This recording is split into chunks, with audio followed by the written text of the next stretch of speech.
আগে ভিডিও দেখেন, তারপরে মজা পাবেন। 5 নেতার নেতৃত্বে অন্তত কয়েক ডজন নেতা রাজধানীর পীর ইয়ামেনী ইন্টারন্যাশনাল লিমিটেডে দীর্ঘ 8 মাস নানা অশ্লীল ও অনৈতিক কর্মকাণ্ড করেছেন এবং হোটেল ভাড়া পরিশোধ না করেই চলে গেছেন বলে অভিযোগ করেছে হোটেল কর্তৃপক্ষ।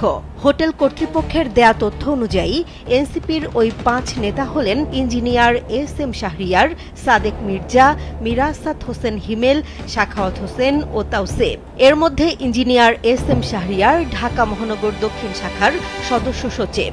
বাকিরাও দক্ষিণের কমিটিতে বিভিন্ন পদ পদবিতে রয়েছেন। শাহরিয়ারের বিরুদ্ধে 5 আগস্টের আগে ছাত্রলীগের সক্রিয় রাজনীতিতে যুক্ত থাকার অভিযোগ রয়েছে, এমনকি ছিলেন স্থানীয় এমপির ঘনিষ্ঠজন।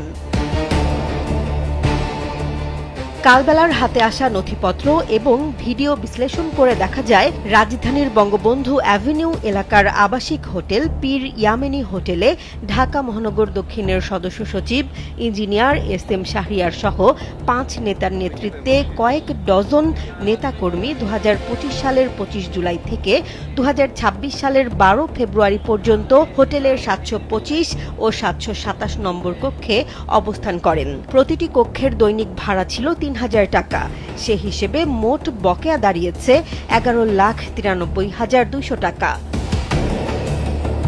হোটেল কর্তৃপক্ষের দাবি, বুকিংয়ের সময় মাত্র 10,000 টাকা অগ্রিম দেয়া হলেও পরে আর কোনো অর্থ পরিশোধ করা হয়নি। বারবার ভাড়া চাইলে নানা আশ্বাস দেয়া হয়, এমনকি হোটেল কর্তৃপক্ষকে হুমকিও দেয়া হয়েছে বলে অভিযোগে উল্লেখ করা হয়েছে। হোটেলের হিসাব বিভাগের প্রধান মোহাম্মদ কাজল দাবি করেছেন, সেখানে প্রায়ই বাইরের লোকজনের আনাগোনা ছিল এবং অনেক সময় নারীদের নিয়েও আসা হতো। এক্সপার্ট ইঞ্জিনিয়ারদের দক্ষ হাতে দেশের মানুষকে প্রতিদিন সুরক্ষিত রাখার প্রত্যয় নিয়ে এলো সেফ সার্কিট ব্রেকার। বিষয়টি নিয়ে আপত্তি জানানো হলে সংশ্লিষ্টরা হোটেল কর্তৃপক্ষকে নিজেদের কাজে হস্তক্ষেপ না করার কথা বলেন। এনসিপি একজন আহ্বায়কের সাথে কথা বলছি, উনি বলছে যে আপনার বিল সহ কে কে ছিল ওই একটা নামের লিস্ট, মোবাইল নাম্বার সহ একটা আবেদন করছে। একটা উনাকে দিছি যে আহ্বায়ক, আর একটা এনসিপি পার্টি অফিসে দিয়ে আসছে, একটা আমাদের কাছে আসছে। এখানে আসতো, আড্ডা দিত, সারা রাত ভর লোকজন আসতো, আবার মাঝে মাঝে মেয়ে নিয়ে আসতো, বিভিন্ন লোকজন মেয়ে নিয়ে আসতো। আমরা তো বলতাম যে মেয়ে এলাও না, তো বলতো আপনাদের কাজ আপনারা করেন, আমাদের কাজ আমাদের করতে দেন। তবে অভিযুক্ত নেতারা অভিযোগ অস্বীকার করেছেন। এস.এম. শাহরিয়ার বলেছেন, হোটেল ভাড়ার বিষয়টি তার জানা নেই এবং নারী নিয়ে অবস্থানের অভিযোগ সম্পূর্ণ ভিত্তিহীন। আমার মনে হয় একটু ভুল হইতে পারে, কারণ আপনি দরকার ভিডিও যদি কোনো কিছু মিলাই নিন যে কে আমি ছিলাম, এর আগে কিছু করি না, আমি নাগরিক কমিটিতে ছিলাম, মানে আপনি নিজেই তখন বিচার করতে পারবেন। 2025 বিকাল 4টার দিকে সেখানে মেয়ে সহ আপনি গেছেন, সেটার একেবারে ফুটেজ রয়েছে।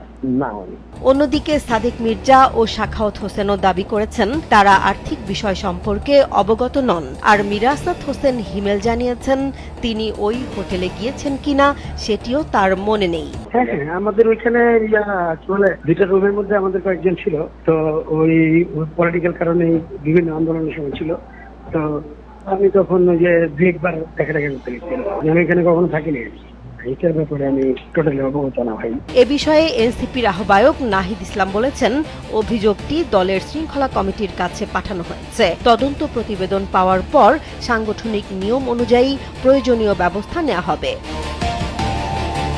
অভিযোগ, পাল্টা অভিযোগ এবং তদন্ত সব মিলিয়ে ঘটনাটি এখন রাজনৈতিক অঙ্গনে নতুন আলোচনা তৈরি করেছে। তবে অভিযোগগুলোর চূড়ান্ত সত্যতা নির্ধারণে শৃঙ্খলা কমিটির তদন্ত ও সম্ভাব্য আইনগত প্রক্রিয়ার দিকেই তাকিয়ে রয়েছে সংশ্লিষ্ট সবাই। এই হলো তাদের চরিত্র, কারণ তারা জন্মের সময় যারা এনসিপির নেতৃত্ব দিচ্ছে, সাধারণ শিক্ষার্থীকে বোকা বানিয়ে যারা এনসিপির নেতৃত্ব দিচ্ছে ছাত্র সংগঠনের, প্রত্যেকটা সমন্বয়ক হলো এই জাতির অবৈধ সন্তান। তাদের চরিত্র কিন্তু এখানে ফাঁস হয়ে গেছে। 11 লক্ষ কত টাকা ভাড়া বাবদ না দিয়ে চলে গেছে। আর এই রকম ঘটনা কিন্তু আরও অহরহ ঘটনা ঘটাইছে। তো এই রিপোর্টগুলি কিন্তু কোনো পত্রিকা বা কোনো টিভি চ্যানেল সাহস পায় না এতদিন প্রচার করার জন্য। এখন কিন্তু আপনার যখন নাকি কালবেলা সাহস করছে, প্রতিবেদনটা কিন্তু অলরেডি ভাইরাল হয়ে গেছে। আর এটা সত্য ঘটনা। আর এই জন্যই কিন্তু কালাপাড়া কিন্তু এই কালবেলার প্রতি ক্ষিপ্ত হয়েছে, এমনকি দেখে নিবে, এমনকি হুমকি দামকিও দিচ্ছে কালবেলাকে। সরকার অবশ্যই সরকারের দৃষ্টি আকর্ষণ করতে হবে যেন কোনো পত্রিকা, কোনো টিভি চ্যানেল যেন হয়রানি না হয়। কারণ যেহেতু আপনারা বলছেন মুখে যে বাক স্বাধীনতার প্রমাণটি আশা করি আপনারা দিবেন।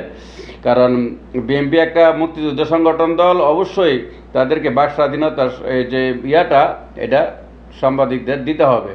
এটাই হলো মূল কথা। আর ভিডিওটা যত পারেন শেয়ার করে এই এনসিপি নামের কুলাঙ্গারদের চরিত্রটা একটু জানিয়ে দিবেন সবাই। অলরেডি চরিত্র মানে তারা যে লুচ্চা, বদমাশ আর লুটতরাজ, মবকারী, মানে এমন কোনো অপকর্ম নাই যে এই ছাত্র সংগঠনের যে সমন্বয়গুলি এরা না করছে। পৃথিবীতে এই বাংলাদেশের মাটিতে এমন কোনো অপকর্ম নাই যে তারা বাকি আছে, সব অপকর্মই তারা করে ফেলেছেন।